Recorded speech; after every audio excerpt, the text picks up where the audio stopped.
वाहिगुरू जी का खालसा वाहिगुरू जी की फतेह। TV84 ਦੇ ਸਾਰੇ ਦਰਸ਼ਕ ਤੇ ਸਰੋਤੇ ਜਿਹੜੇ ਸਾਡੇ ਨਾਲ ਇਸ ਵਕਤ ਨਾਰਥ ਅਮਰੀਕਾ ਦੇ ਵਿੱਚੋਂ ਜੁੜੇ ਹੋਏ ਆ ਜਾਂ ਫਿਰ ਸੋਸ਼ਲ ਮੀਡੀਆ ਦੇ ਰਾਹੀਂ ਸਾਨੂੰ ਦੁਨੀਆ ਭਰ ਦੇ ਵਿੱਚ ਦੇਖ ਰਹੇ ਆ, ਉਹਨਾਂ ਸਾਰਿਆਂ ਦਾ ਮੈਂ ਅਮਰਵੀਰ ਸਿੰਘ ਅੱਜ ਇਸ ਪ੍ਰੋਗਰਾਮ ਦੇ ਵਿੱਚ ਤਹਿ ਦਿਲੋਂ ਸਵਾਗਤ ਕਰਦਾ। ਵਿਊਅਰਸ, ਪਹਿਲਾਂ ਤਾਂ ਮਾਫੀ ਚਾਹੁੰਦੇ ਆ, ਅੱਜ ਦਾ ਜਿਹੜਾ ਪ੍ਰੋਗਰਾਮ ਹੈ ਇਹ ਕੁਝ ਡਿਲੇ ਹੋਇਆ ਤੇ ਉਹਦੇ ਲਈ ਅਸੀਂ ਮਾਫੀ ਚਾਹੁੰਦੇ ਆ। पर जे असीं अज दे टॉपिक की गल करनी होवे तां कश्मीर के हवाले नाल जिवें असीं गल कीती है पुलवामा हमले तो बाद किवें जिहड़ा माहौल भारत भर दे विच बणिया, एक कश्मीरियां दे खिलाफ मुसलमानां दे खिलाफ जिहड़ा माहौल है उहदे विच सिख कौम वल्लों सिख जथेबंदियां ते आम तौर ते सिखां वल्लों नॉर्थ इंडिया दे विच पंजाब दे विच खास करके किवें कश्मीरियां दी मदद कीती गई है, उहदा कश्मीरियां ने तहे दिलों धन्नवाद कीता। पर जे खास तौर पर जम्मू कश्मीर की गल करनी होवे तां इहदे विच जिहड़े दो मेन रीजनस ने, एक जम्मू रीजन ते श्रीनगर दे विच जे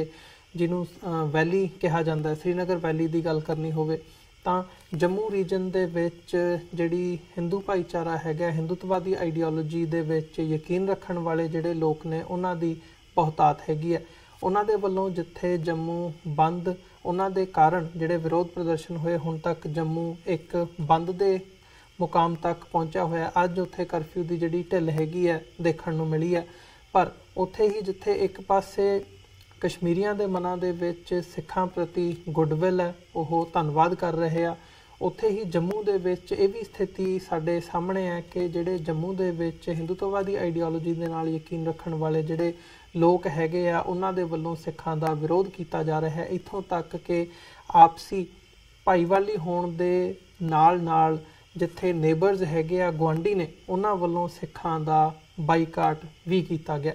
सो जिहड़ी यह सिचुएशन हैगी है, यह पोलराइजेशन किते ना किते सोसाइटी दे विच बड़े वड्डे पद्धर ते इस वक्त देखण नूं मिल रही है, जिथे तक भारत दा सवाल है। सो सियासत इहदे विच बहुत वड्डा फैक्टर है जिन्हें बड़ा रोल प्ले किया है इस पोलराइजेशन नूं इस हद तक लैके जाण दे विच। सो ओवरऑल ग्राउंड रियलिटी की हैगी है इस वक्त जम्मू कश्मीर दे विच, उहदे ते अज असीं गलबात करांगे ते नाल ही जिहड़ी सियासत इहदे बिहाइंड खेडी जांदी है उहदे बारे भी जानन दी कोशिश करांगे। सो जम्मू कश्मीर दी ग्राउंड रियलिटी बारे अज असीं all party Sikh coordination committee दे चेयरमैन सरदार जगमोहन सिंह रायना जिहड़े कि श्रीनगर बेस्ड ने, उत्थों साडे नाल फोन लाइन ते बने ने। आओ उन्हां नाल मिल के अज की विचार चर्चा की शुरुआत करते हैं। जी रैना साहब, तुहाडा स्वागत है जी। वाहिगुरू जी का खालसा वाहिगुरू जी की फतेह। वाहिगुरू जी का खालसा वाहिगुरू जी की फतेह। रैना साहब, सब तो पहला तो मैं तुहाडे विचार ही जानना चाहूँगा, खास तौर पर जिवें मैं ग्राउंड रियलिटी की गल की है भी जिथे एक पासे जम्मू दे विच हालात डिफरेंट हैगे आ, बाईकाट जिहड़ा हैगा ओह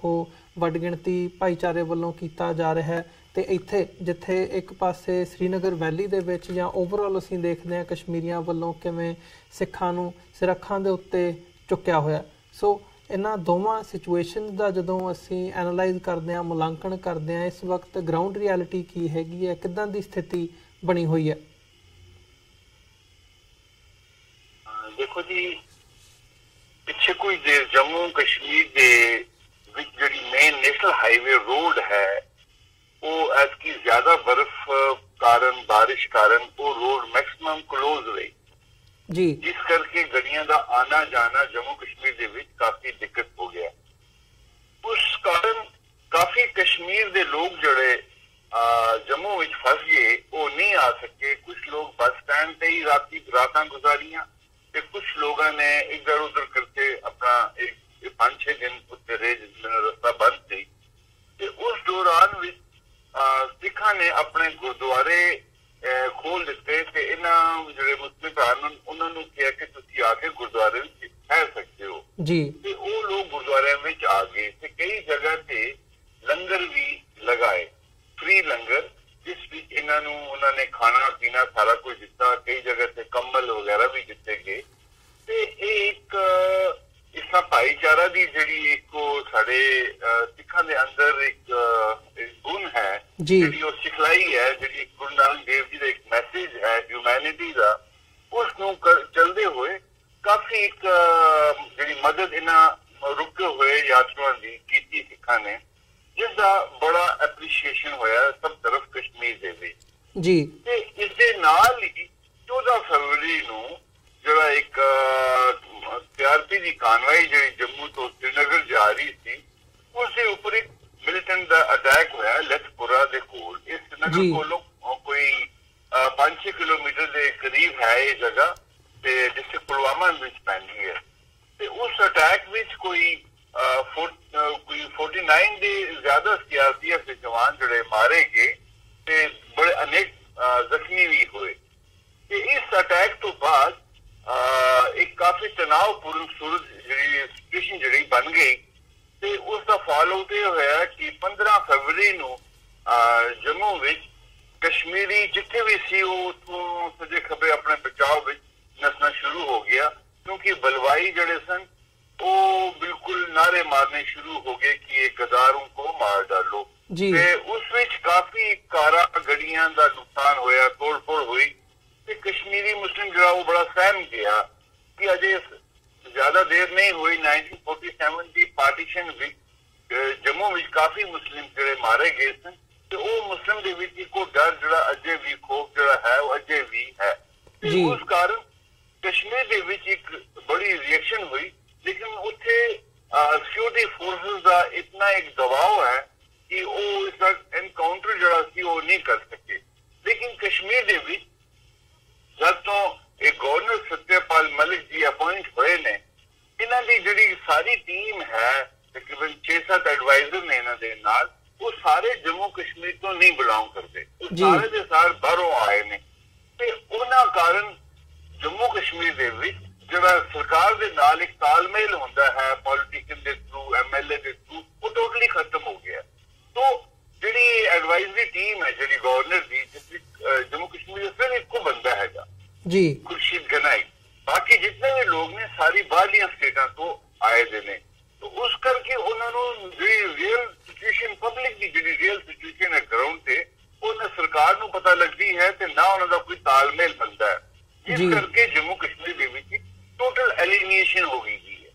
ਉਸ ਐਲੀਨੀਏਸ਼ਨ ਕਰਕੇ ਲੋਕ ਕਾਫੀ ਨਾਰਾਜ਼ ਨੇ। ਅੱਛਾ, ਉੱਥੇ ਪਿਛਲੇ ਰਸਤਾ ਬੰਦ ਰਿਹਾ, ਉੱਥੇ ਖਾਣ ਪੀਣ ਦੀ ਚੀਜ਼ਾਂ ਦੀ ਕਮੀ ਹੋਈ, ਲੇਕਿਨ ਕੋਈ ਸਰਕਾਰ ਜਿਹੜੀ ਇਸ ਦੇ ਬਾਰੇ ਕੋਈ ਜ਼ਿਆਦਾ ਸੀਰੀਅਸ ਨਹੀਂ ਦਿਖੀ। ਪਰ ਇਸ ਅਟੈਕ ਤੋਂ ਬਾਅਦ ਇੱਕ ਚੀਜ਼ ਇਹ ਹੋਈ ਕਿ ਜਿਸਲੇ ਇਹ ਸਾਰੇ ਕਸ਼ਮੀਰੀ ਮੁਸਲਿਮ ਜਿਹੜੇ ਫਸੇ ਹੋਏ ਸਨ ਜੰਮੂ ਵਿੱਚ, ਉਹ ਸਾਰੇ ਇਹਨਾਂ ਗੁਰਦੁਆਰਿਆਂ ਦੇ ਵਿੱਚ ਜਾਂ ਕਈ ਜਗ੍ਹਾ ਸਿੱਖਾਂ ਦੇ ਘਰਾਂ ਦੇ ਵਿੱਚ ਚਲੇ ਗਏ। ਇਸ ਦੇ ਨਾਲ ਇੱਕ ਜੰਮੂ ਦੇ ਲੋਕਾਂ ਦੇ ਵਿੱਚ ਜਿਹੜਾ ਜੰਮੂ ਦਾ ਹਿੰਦੂ ਸੀ, ਜਿਹੜਾ ਕੱਟੜਵਾਦੀ ਹਿੰਦੂ ਸੀ, ਉਹਨੂੰ ਇੱਕ ਬੜਾ ਰੋਸ਼ ਪੈਦਾ ਹੋਇਆ ਸਿੱਖਾਂ ਦੇ ਰਾਹੀਂ ਕਿ ਬਈ ਇਹਨਾਂ ਨੇ ਇਹਨਾਂ ਨੂੰ ਕਿਉਂ ਇਸ ਤਰ੍ਹਾਂ ਦੀ ਜਗ੍ਹਾ ਦਿੱਤੀ ਤੇ ਮਦਦ ਕਿਉਂ ਕੀਤੀ ਹੈ। ਇਹ ਹੋਇਆ ਕਿ ਤੇ ਕਸ਼ਮੀਰ ਦੇ ਵਿੱਚ ਉੱਥੇ ਜਿਹੜਾ ਮੁਸਲਿਮ ਜਿਹੜਾ ਸੀ, ਉਹਨਾਂ ਨੇ ਸਿੱਖਾਂ ਦੀ ਇਸ ਗੱਲ ਤੇ ਬੜੀ ਤਾਰੀਫ ਕੀਤੀ, ਕਿਉਂਕਿ ਜਿਹੜੇ ਵੀ ਸਟੂਡੈਂਟ ਸਨ ਕਿਤੇ ਵੀ ਪੂਰੇ ਹਿੰਦੁਸਤਾਨ ਵਿੱਚ ਜਿੱਥੇ ਕਿਤੇ ਪੜ੍ਹਦੇ ਸਨ, ਉੱਥੇ ਉਹਨਾਂ ਦੇ ਖਿਲਾਫ ਮੁਜ਼ਾਹਰੇ ਹੋਏ। ਤੇ ਇੱਕ ਜਿਹੜੀ ਸਾਡੀ ਖਾਲਸਾ ਏਡ ਇੱਕ ਆਰਗੇਨਾਈਜੇਸ਼ਨ ਹੈ, NGO, ਇਹਨਾਂ ਨੇ ਤਮਾਮ ਬੱਚਿਆਂ ਨੂੰ ਇਕੱਠਾ ਕਰਕੇ ਮੋਹਾਲੀ ਤੋਂ 7-8 ਬੱਸਾਂ ਵਿੱਚ ਬਿਠਾ ਕੇ ਕਸ਼ਮੀਰ ਪਹੁੰਚਾਇਆ। ਇਸ ਦਾ ਇੱਕ ਬੜਾ ਅੱਛਾ ਮੈਸੇਜ ਗਿਆ। ਪਰ ਅਸੀਂ ਇਹ ਗੱਲ ਬੜੀ ਸਫਾਈ ਨਾਲ ਜਿਹੜੀ ਇੱਥੇ ਮੀਡੀਆ ਵਿੱਚ ਵੀ ਰੱਖੀ, ਲੋਕਾਂ ਨਾਲ ਵੀ ਕੀਤੀ। ਅਸੀਂ ਕਿਹਾ ਕਿ ਬਈ ਕੋਈ ਇਹ ਅਸੀਂ ਕਿਸੇ ਕੌਮ ਦੇ ਉੱਪਰ ਅਹਿਸਾਨ ਨਹੀਂ ਕੀਤਾ। ਖਾਲਸਾ ਏਡ ਜੋ ਸਿੱਖ ਗੁਰੂ ਨਾਨਕ ਦੇਵ ਜੀ ਦਾ ਮੈਸੇਜ ਹੈ, ਉਹ ਇੱਕ ਹਿਊਮੈਨਿਟੀ ਦਾ ਮੈਸੇਜ ਹੈ। ਅਗਰ ਕੋਈ ਹਾਦਸਾ ਸੀਰੀਆ ਚ ਹੋਇਆ ਤੇ ਇਹ ਖਾਲਸਾ ਏਡ ਜਾਂ ਸਿੱਖ ਲੋਕ ਜਿਹੜੇ ਉੱਥੇ ਲੰਗਰ ਲਗਾਏ, ਉੱਥੇ ਉਹਨਾਂ ਲਈ ਬਲੈਂਕੇਟ, ਪਾਣੀ, ਸਭ ਚੀਜ਼ਾਂ ਦਿੱਤੀਆਂ। ਜਾਂ ਕਈ ਹੋਰ ਥਾਵਾਂ ਦੇ ਉੱਪਰ ਜਾਂ ਪੁੰਚਾਲ ਆਇਆ ਸੀ ਨੇਪਾਲ ਦੇ ਵਿੱਚ, ਉਸ ਵਿੱਚ ਵੀ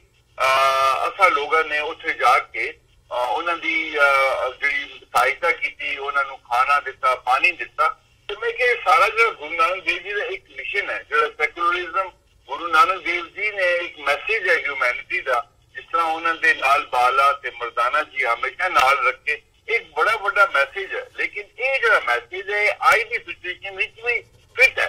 ਕਿਉਂਕਿ ਅਸੀਂ ਲੋਕ ਬਿਲਕੁਲ ਸੈਕੂਲਰ ਦੀ ਗੱਲ ਕਰਦੇ ਹਾਂ। ਅਸੀਂ ਕਿਸੇ ਜਾਂ ਸਾਡੇ ਗੁਰੂ ਤੇਗ ਬਹਾਦਰ ਜੀ ਜਾਂ ਗੁਰੂ ਗੋਬਿੰਦ ਸਿੰਘ ਜੀ ਦਾ ਸਾਰਾ ਪਰਿਵਾਰ ਉਹ ਕਸ਼ਮੀਰੀ ਪੰਡਤਾਂ ਦੇ ਬਚਾਓ ਵਿੱਚ ਹੀ ਮਾਰਾ ਗਿਆ, ਸਾਰਾ ਉਹਨਾਂ ਕੁਰਬਾਨੀਆਂ ਦਿੱਤੀਆਂ। ਪਰ ਇਸ ਚੀਜ਼ ਦਾ ਅਹਿਸਾਸ ਜਿਹੜਾ ਆਮ ਲੋਕਾਂ ਵਿੱਚ ਨਹੀਂ ਹੈ। ਇੱਥੇ ਜਿਹੜਾ ਹੁਣ ਹਿੰਦੁਸਤਾਨ ਦੇ ਵਿੱਚ ਜਿਹੜੀ ਕਮਿਊਨਲ ਇੱਕ ਅਪਰੋਚ ਹੋ ਗਈ ਹੈ RSS ਇਹਨਾਂ ਤੰਜ਼ੀਮਾਂ ਦਾ, ਉਹਨਾਂ ਉਹਨਾਂ ਦੀ ਜਿਹੜੀ ਸੋਚ ਉਹ ਬੜੀ ਡਿਫਰੈਂਟ ਹੈ, ਪਰ ਸਾਡੀ ਜਿਹੜੀ ਸੋਚ ਹੈ ਉਹ ਬਿਲਕੁਲ ਹਿਊਮੈਨਿਟੀ ਵੱਲ ਹੈ। ਤੇ ਉਸ ਦਾ ਜਿਹੜਾ ਇੱਕ ਅਸਰ ਜਿਹੜਾ ਜੰਮੂ ਕਸ਼ਮੀਰ ਵਿੱਚ ਦੇਖਿਆ ਗਿਆ ਕਿ ਸਾਰੇ ਸਟੂਡੈਂਟ ਜਿਹੜੇ ਬਾਹਰੋਂ ਜਿਨ੍ਹਾਂ ਦੇ ਉੱਪਰ ਹਮਲੇ ਹੋਏ, ਜਿਹੜੇ ਤਣਾਅ ਵਿੱਚ ਰਹੇ, ਉਹਨਾਂ ਨੂੰ ਇਕੱਠਾ ਕਰਕੇ ਇੱਥੇ ਪਹੁੰਚਾਉਣਾ ਇੱਕ ਬੜਾ ਅੱਛਾ ਇੱਕ ਮੈਸੇਜ ਆਮ ਲੋਕਾਂ ਦੇ ਵਿੱਚ ਸੀ। ਪਰ ਜਿਹੜੀ ਕਸ਼ਮੀਰ ਦੀ ਸਿਚੁਏਸ਼ਨ ਹੈ ਇਹ ਇੱਕ ਵਾਰ ਵਾਲੀ ਸਿਚੁਏਸ਼ਨ। ਤੁਸੀਂ ਇਹ ਦੇਖੋ ਕਿ ਅੱਜ 1.5 ਸਾਲ ਤੋਂ ਉੱਪਰ ਜਿਹੜਾ ਸਾਊਥ ਕਸ਼ਮੀਰ ਹੈ ਉਹਦੇ ਵਿੱਚ ਹਰ ਦਿਨ 3-4 ਮਿਲੀਟੈਂਟ ਜਿਹੜੇ ਨੇ ਉਹ ਮਾਰੇ ਜਾਂਦੇ ਨੇ, ਐਨਕਾਊਂਟਰਸ ਹੁੰਦੇ ਨੇ। ਹਾਲਾਂਕਿ ਸਿਕਿਉਰਿਟੀ ਦੀ ਏਜੰਸੀਜ਼ ਦਾ ਜਿਹੜਾ ਨੈਟਵਰਕ ਹੈ ਉਹ ਵੀ ਬੜਾ ਸਟਰੋਂਗ ਹੈ ਜੀ। ਅੱਜ ਤੋਂ 8-10 ਸਾਲ ਪਹਿਲੇ ਕਿਸੇ ਲੋਕੈਲਿਟੀ ਨੂੰ ਘੇਰਿਆ ਜਾਂਦਾ ਸੀ, ਫਿਰ ਉਸ ਤੋਂ ਬਾਅਦ ਉਹਨਾਂ ਲੋਕਾਂ ਨੂੰ ਬਾਹਰ ਕੱਢਿਆ ਜਾਂਦਾ ਸੀ, ਫਿਰ ਆਇਡੈਂਟੀਫਾਈ ਕੀਤਾ ਜਾਂਦਾ ਸੀ ਕਿ ਮਿਲੀਟੈਂਟ ਕਿਹੜਾ ਹੈ। ਪਰ ਹੁਣ ਉਹ ਚੀਜ਼ ਨਹੀਂ ਹੈ। ਹੁਣ ਜਿਹੜੀ ਆਇਡੈਂਟੀਫਿਕੇਸ਼ਨ ਉਹ ਸਟੇਟ ਹਾਊਸ ਹੈ, ਇਹਨਾਂ ਕੋਲ ਇਤਨਾ ਨੈਟਵਰਕ ਸਟਰੋਂਗ ਹੈ, ਉਹ ਬਿਲਕੁਲ ਉਸ ਮਕਾਨ ਤੇ ਜਾ ਕੇ ਪੁੱਜਦੇ ਨੇ ਜਿੱਥੇ ਉਹ ਮਿਲੀਟੈਂਟ ਬੈਠੇ ਹੁੰਦੇ ਨੇ। ਪਰ ਗੱਲ ਇਹ ਹੈ ਕਿ ਇੰਨਾ ਸਾਰਾ ਹੋਣ ਦੇ ਬਾਵਜੂਦ ਵੀ ਅੱਜ 1 ਸਾਲ ਹੋ ਗਿਆ ਹੈ, ਕੋਈ ਦਿਨ ਨਹੀਂ ਜਾਂਦਾ ਜਦ ਐਨਕਾਊਂਟਰ ਨਹੀਂ ਹੁੰਦਾ। ਪਰ 1.5 ਸਾਲ ਤੋਂ ਜਿਹੜਾ ਐਨਕਾਊਂਟਰ ਸੀ ਪਹਿਲੇ ਸਾਊਥ ਕਸ਼ਮੀਰ ਵਿੱਚ ਸੀ, ਹੁਣ ਇਹ ਐਨਕਾਊਂਟਰ ਨਾਰਥ ਕਸ਼ਮੀਰ ਵੱਲ ਵੀ ਚੱਲ ਰਹੇ ਨੇ। ਕੱਲ ਰਾਤੀ ਸੋਪਰ ਵਿੱਚ ਹੋਇਆ ਹੈ, ਅੱਜ ਜਿਹੜਾ ਉਹਨੇ ਹਮਲਾ ਜਿਹੜਾ ਇਹ ਵਾਲਾ ਸੀ ਕਾਨਵਾਈ ਦੇ ਉੱਪਰ, ਇਹ ਬਿਲਕੁਲ श्रीनगर ਦੇ ਬਿਲਕੁਲ ਨਜ਼ਦੀਕ ਹੋਇਆ, ਜਿਸ ਬਡਗਾਮ ਵਿੱਚ ਹੋਇਆ। ਮਤਲਬ ਪੂਰੀ ਵੈਲੀ ਵਿੱਚ ਇੱਕ ਤਣਾਅਪੂਰਨ ਸੂਰਤ ਹੈ ਔਰ ਮਿਲੀਟੈਂਟਸ ਦਾ ਇਤਨਾ ਉਹਨਾਂ ਦਾ ਇੱਕ ਜਾਲ ਫੈਲਿਆ ਹੋਇਆ ਕਿ ਉਹ ਕਿਸੇ ਜਗ੍ਹਾ ਤੇ ਵੀ ਅਟੈਕ ਕਰ ਸਕਦੇ ਨੇ। ਪਰ ਇਸ ਦੇ ਉੱਪਰ ਅਜੇ ਕਾਬੂ ਨਹੀਂ ਕਰ ਸਕੀ ਸਿਕਿਉਰਿਟੀ ਫੋਰਸਿਸ। ਪਰ ਹਾਲਾਂਕਿ ਪਿੱਛੇ ਜਿਹੜੇ ਲੈਫਟੀਨੈਂਟ ਜਨਰਲ ਉਹਨਾਂ ਪ੍ਰੈਸ ਕਾਨਫਰੰਸ ਢਿੱਲੋਂ ਨੇ, ਜਿਹੜਾ ਕਿ 15 ਕੋਰ ਦੇ ਹੈਡ ਨੇ ਇੱਥੇ ਢਿੱਲੋਂ ਦਾ, ਉਹਨਾਂ ਨੇ ਬੜਾ ਸਾਫ਼ ਮੈਸੇਜ ਦਿੱਤਾ ਕਿ ਬਈ ਸਰੈਂਡਰ ਪਾਲਿਸੀ ਅਸੀਂ ਦੇ ਰਹੇ ਹਾਂ, ਤੁਸੀਂ ਲੋਕ ਸਰੈਂਡਰ ਕਰੋ ਤੇ ਆ ਜਾਓ ਮਿਲੀਟੈਂਟ ਨੂੰ। ਉਹਨਾਂ ਨੇ ਮਦਰਸ ਨੂੰ ਕਿਹਾ ਕਿ ਵੀ ਆਪਣੇ ਬੱਚੋं को बचाओ,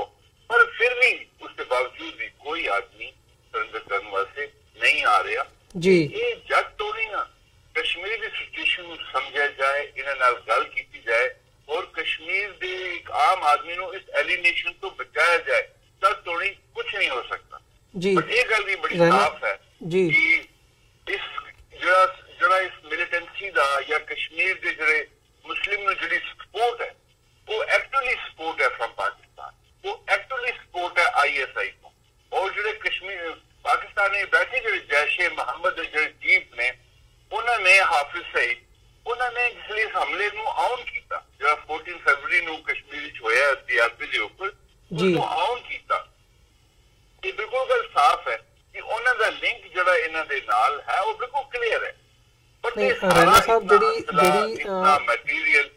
ਰੈਨਾ ਸਾਹਿਬ ਜਿਹੜੀ ਪਾਲਿਸੀ ਹੈਗੀ ਹੈ ਸਰਕਾਰ ਦੀ, ਖਾਸ ਤੌਰ ਤੇ ਜੇ ਭਾਰਤ ਸਰਕਾਰ ਦੀ ਗੱਲ ਕਰਨੀ ਹੋਵੇ, ਜਿਹੜੀ ਉਹਨਾਂ ਦੀ ਪਾਲਿਸੀ ਹੈਗੀ ਹੈ, ਕੀ ਤੁਸੀਂ ਸਮਝਦੇ ਹੋ ਵੀ ਜਿਵੇਂ ਇਮਰਾਨ ਖਾਨ ਸਾਹਿਬ ਦਾ ਵੀ ਉਹਨਾਂ ਨੇ ਵੀ ਐਡਰੈਸ ਕੀਤਾ ਹੈ, ਉਹਨਾਂ ਨੇ ਵੀ ਇੱਕ ਬੈਲੈਂਸਡ ਅਪਰੋਚ ਰੱਖੀ ਹੈ ਕਿ ਤੁਸੀਂ ਜੇ ਸਮਝਦੇ ਹੋ ਕਿ ਸਾਡਾ ਇਹਦੇ 'ਚ ਕੋਈ ਹੱਥ ਹੈਗਾ ਤਾਂ ਤੁਸੀਂ ਸਾਨੂੰ ਉਹਦੇ ਸਬੂਤ ਪ੍ਰੋਵਾਈਡ ਕਰੋ ਤੇ ਅਸੀਂ ਉਹਦੇ ਤੇ ਐਕਟ ਕਰਾਂਗੇ। ਤੇ ਇੰਡੀਆ ਵੱਲੋਂ ਉਹਨੂੰ ਉਹਨਾਂ ਦੇ ਇਸ ਜੈਸਚਰ ਨੂੰ ਜਾਂ ਉਹਨਾਂ ਦੀ ਜਿਹੜੀ ਇਹ ਅਪਰੋਚ ਹੈਗੀ ਉਹਨੂੰ ਦਰਕਿਨਾਰ ਕੀਤਾ ਗਿਆ, ਉਹਨੂੰ ਨਾ ਕੀਤੀ ਗਈ ਹੈ। ਸੋ ਜਿਵੇਂ ਦੀ ਪਾਲਿਸੀ ਇਸ ਵਕਤ ਭਾਰਤ ਦੇ ਵਿੱਚ ਮੋਦੀ ਸਰਕਾਰ ਵੱਲੋਂ ਅਪਣਾਈ ਜਾ ਰਹੀ ਹੈ, ਤੁਹਾਨੂੰ ਲੱਗਦਾ ਵੀ ਉਹ ਜਿਹੜਾ ਕਸ਼ਮੀਰ ਮਸਲੇ ਦਾ ਹੱਲ ਹੈ ਉਹਨੂੰ ਕਿਵੇਂ ਨਾ ਕਿਵੇਂ ਸੌਟ ਆਊਟ ਕਰਨ ਦੇ ਵਿੱਚ ਹੈਲਪਫੁਲ ਹੋ ਸਕਦੀ ਹੈ?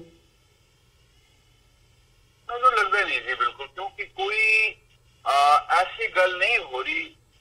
ਦੋਨਾਂ ਸਾਈਡ ਤੋਂ ਜਿੱਥੇ ਕਿ ਕਸ਼ਮੀਰ ਮਸਲੇ ਉੱਪਰ ਇੱਕ ਸਹਿਮਤੀ ਹੋ ਸਕੇ। ਕਿਉਂਕਿ ਹੁਣ ਦੇਖੋ ਅੱਜ ਕੱਲ ਇੱਕ ਨਵਾਂ ਫੈਸਲਾ ਇਹਨਾਂ ਨੇ ਫਿਰ ਕੀਤਾ, ਹੁਣ ਇੰਡਸ ਵਾਟਰ ਟ੍ਰੀਟੀ ਦੇ ਤਹਿਤ ਜਿਹੜੇ ਵਾਟਰ ਫਲੋ ਇੱਥੋਂ ਜਾਂਦਾ ਹੈ ਮਤਲਬ ਜੇਹਲਮ ਤੋਂ ਚਨਾਬ ਤੋਂ ਪਾਕਿਸਤਾਨ ਵੱਲ, ਉਸਨੂੰ ਮੋੜ ਕੇ ਰਾਵੀ ਬਿਆਸ ਵੱਲ ਸਤਲੁਜ ਵੱਲ ਕਰ ਦਿੱਤਾ। ਅੱਛਾ, ਇਹ ਹੁਣ ਜਿਹੜੀ ਪਾਣੀ ਦੀ ਲੜਾਈ ਹੈ ਇਹ ਵੀ ਇਸ ਵਿੱਚ it's adding fuel to the fire. ਤੋਂ ਮੈਨੂੰ ਤੇ ਜਿਹੜੇ ਅੱਗੇ ਦੇ ਹਾਲਾਤ ਜਿਹੜੇ ਬੜੇ ਅੱਛੇ ਨਜ਼ਰ ਨਹੀਂ ਆ ਰਹੇ, ਕਿਉਂਕਿ ਇਹਨਾਂ ਸਭ ਚੀਜ਼ਾਂ ਕਰਕੇ ਇੱਕ ਹੋਰ ਜਿਹੜੀ ਗੈਪ ਹੈ, ਦੂਰੀਆਂ ਜਿਹੜੀਆਂ ਨੇ ਉਹ ਵਧੀ ਜਾ ਰਹੀਆਂ ਨੇ। ਠੀਕ ਹੈ, ਪਾਕਿਸਤਾਨ ਦੇ ਪ੍ਰਾਈਮ ਮਿਨਿਸਟਰ ਨੇ ਵੀ ਕਿਹਾ ਮੈਂ ਗੱਲਬਾਤ ਕਰਨ ਲਈ ਤਿਆਰ ਹਾਂ, ਉਹ ਵੀ ਬੈਕਫੁੱਟ ਤੇ ਚਲੇ ਗਏ ਨੇ। ਪਰ ਜਿਹੜੇ ਇੰਸੀਡੈਂਟਸ ਹੋ ਰਹੇ ਨੇ ਇਹ ਸਾਰੀ ਸਿਚੁਏਸ਼ਨ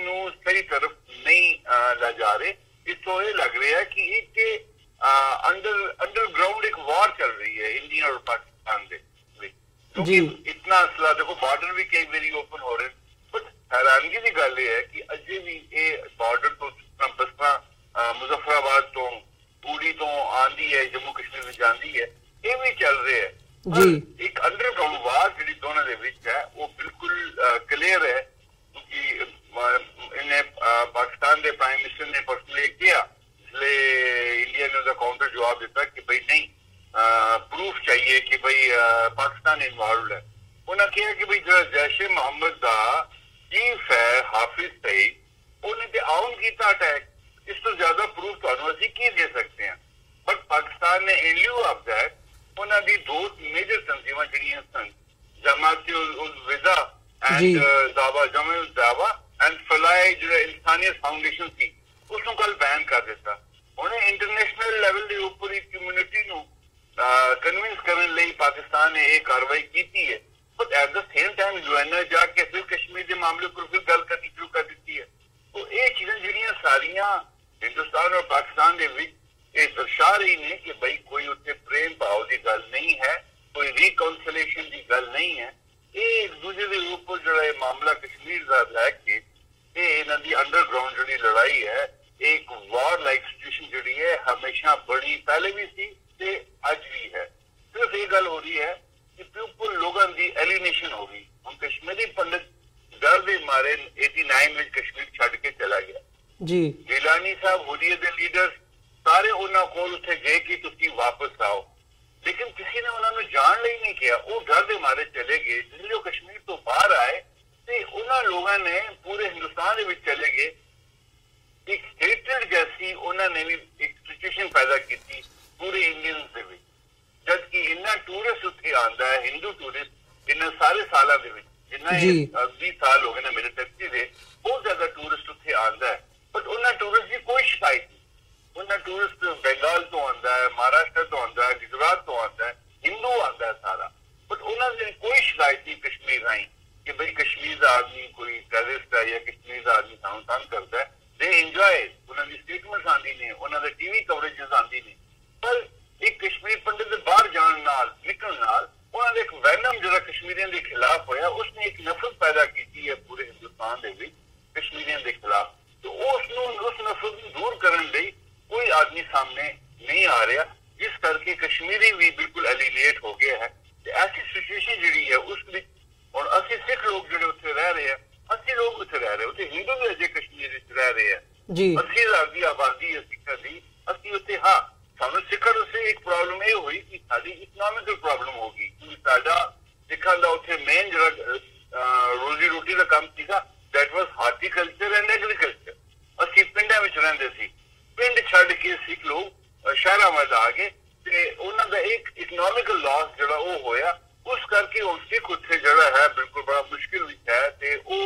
कश्मीर तो बाहर निकलने की कोशिश कर रहे हैं ताकि उन्होंने बच्चों की रोजी रोटी बन सके पैकेजेस वगैरह जो गवर्नमेंट ऑफ इंडिया की तरफों ने वो सारे सिर्फ कश्मीरी पंडित लाई गए हैं सिखा उन्होंने टोटली इग्नोर किया हर फील्ड से सरकार जी उत्थे ने इवन जो गवर्नर सत्यपाल मलिक जी होंगे हैं ये सिखा मिल के राजी भी नहीं ना कोई टाइम ऐसा देंगे ने कि इन्होंने मुश्किलात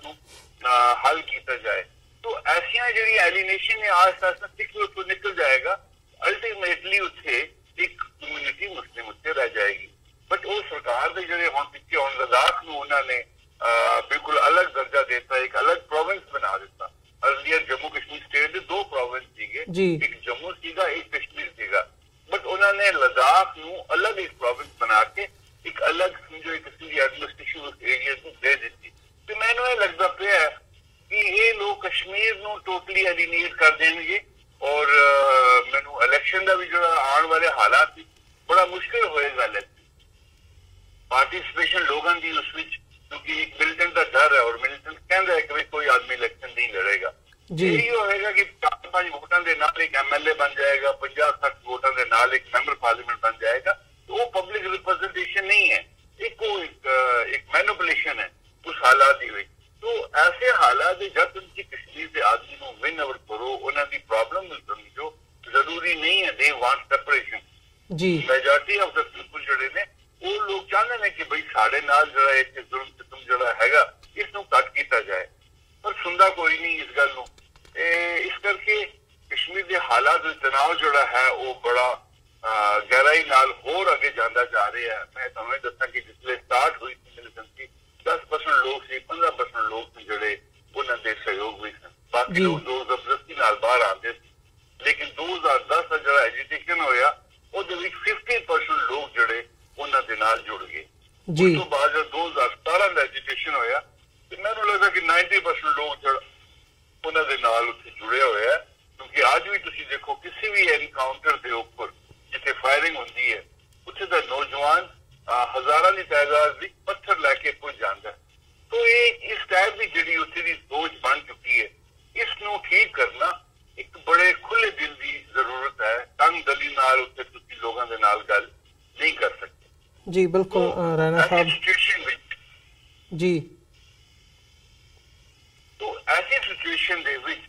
कश्मीरियों दे नाल जट होनी गल नहीं होएगी। तुसी उत्थे एक एमनिस्टी जिहड़ी है वो पूरी तरीके नाल साफ दिल नाल हो के नहीं करोगे तद होनी तुसी कश्मीर दे आदमी नू विन ओवर करन दी जिहड़ी सारी कोशिशां ने बिल्कुल नाकाम होनी है। और इस विच अनफॉर्चुनेट इसलिए सिचुएशन ये है कि जिहड़ी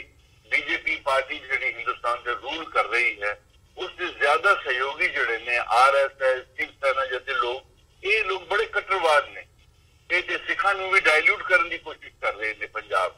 जी। ये लोग घर वापसी की गल करते हैं कि भाई जो मुस्लिम उत्ते है वो पहले हिंदू थी कन्वर्ट होया वापस कन्वर्ट हो जाए। ऐसे रिलीजियस जिहड़े बैरियर्स पैदा हो चुके हैं उस नाल तुसी विन ओवर नहीं कर सकते जब तो इन्हें तुसी खुले दिल दे नाल कश्मीरियों नाल गल करो और विन ओवर करने की कोशिश करो तब जाके ये सारी गल जिहड़ी प्रॉब्लम हैगी है ओदा सॉल्यूशन निकलूगा। जी बिल्कुल राणा साहब साडा समा नहीं इजाजत देंदा गलबात नूं होर अगे तोरीए, सो अज दे शो दे विच मैं इत्थे ही तुहाडे कोलों इजाजत चाहूँगा जी। बहुत बहुत धन्नवाद तुहाडा। फतेह दी सांझ पाई अंत दे विच। वाहिगुरू जी का खालसा वाहिगुरू जी की फतेह। व्यूअर्स उम्मीद करते हैं कि जिहड़ी अज दी साडी इह गलबात सी तुहानूं जरूर पसंद आई होवेगी। जिवें कि ऑल पार्टी सिख कोआर्ਡੀਨੇਸ਼ਨ कमेटी के जिहड़े चेयरमैन ने जगमोहन सिंह राणा ये साडे नाल श्रीनगर तो इन्हां ने राबता कायम कीता सी ते जिवें उन्हां ने दस्सिया कि इवेंचुअली जदों तक खुले दिल नाल कश्मीरियां तक पहुँच नहीं की जाती तां कश्मीर मसले का जिहड़ा हल हैगा वो नहीं निकल सकता ते जिहड़े हालात इस वक्त बने हुए ने वो बद तो बदतर हुंदे नज़र आ रहे हैं। सो इन्हां ही शब्दां दे नाल अज दे शो दे विच असीं तुहाडे कोलों इत्थे ही इजाजत चाहांगे। दोबारा फिर कल नूं तुहाडे नाल मुलाकात होवेगी। तद तक लई इजाजत दिओ जी। वाहिगुरू जी का खालसा वाहिगुरू जी की फतेह।